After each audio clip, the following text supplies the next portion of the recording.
প্রিয় ভিউয়ার্স, আসসালামু আলাইকুম। আসুন জেনে নিই নর্মাল ডেলিভারির সম্ভাবনা বাড়াতে কি করতে হবে। গর্ভাবস্থায় ও প্রসবের সময়ে এমন অনেক জটিলতা সৃষ্টি হতে পারে যে কারণে গর্ভের শিশুকে সিজারের মাধ্যমে ডেলিভারি করানোর সিদ্ধান্ত নিতে হয়। এমন অনেকগুলো জটিলতার পেছনে রয়েছে কিছু পরিস্থিতি ও প্রতিরোধযোগ্য কারণ। এগুলো আজ আপনাদের সামনে তুলে ধরব। নিয়মিত ব্যায়াম করা। যারা গর্ভাবস্থায় ব্যায়াম করেন তাদের নর্মাল ডেলিভারির সম্ভাবনা বেড়ে যায়। সিজার ও অন্যান্য যন্ত্রপাতির সাহায্যে ডেলিভারির প্রয়োজন কম হয়। ব্যায়াম গর্ভকালীন উচ্চ রক্তচাপ, প্রি এক্সাম্পসিয়া ও গর্ভকালীন ডায়াবেটিসের ঝুঁকি কমাতেও সাহায্য করে। পুষ্টিকর খাবার খাওয়া।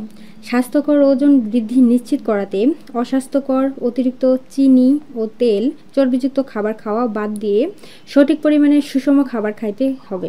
প্রচুর পানি পান করতে হবে এবং পর্যাপ্ত শাকসবজি ও ফলমূল খেতে হবে। নিয়মিত গর্ভকালীন চেকআপে যাওয়া।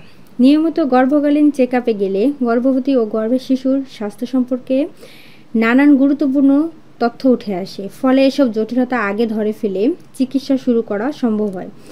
এভাবে নিয়মিত চেকআপ নর্মাল ডেলিভারির সম্ভাবনা বাড়াতে সাহায্য করে। গর্ভকালীন বিশেষ স্বাস্থ্য পরামর্শ মেনে চলা।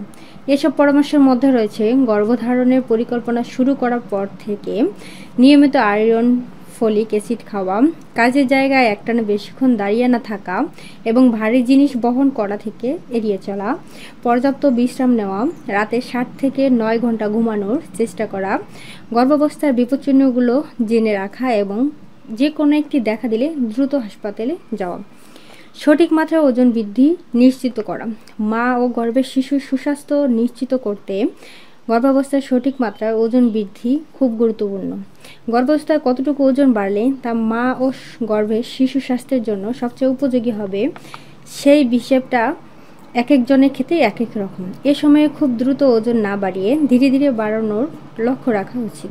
গর্ভধারণের 13তম সপ্তাহের পর থেকে ধীরে ধীরে এবং নির্দিষ্ট হারে ওজন বাড়াতে থাকলে মা ও গর্ভের শিশুর জন্য সবচেয়ে ভালো হয়।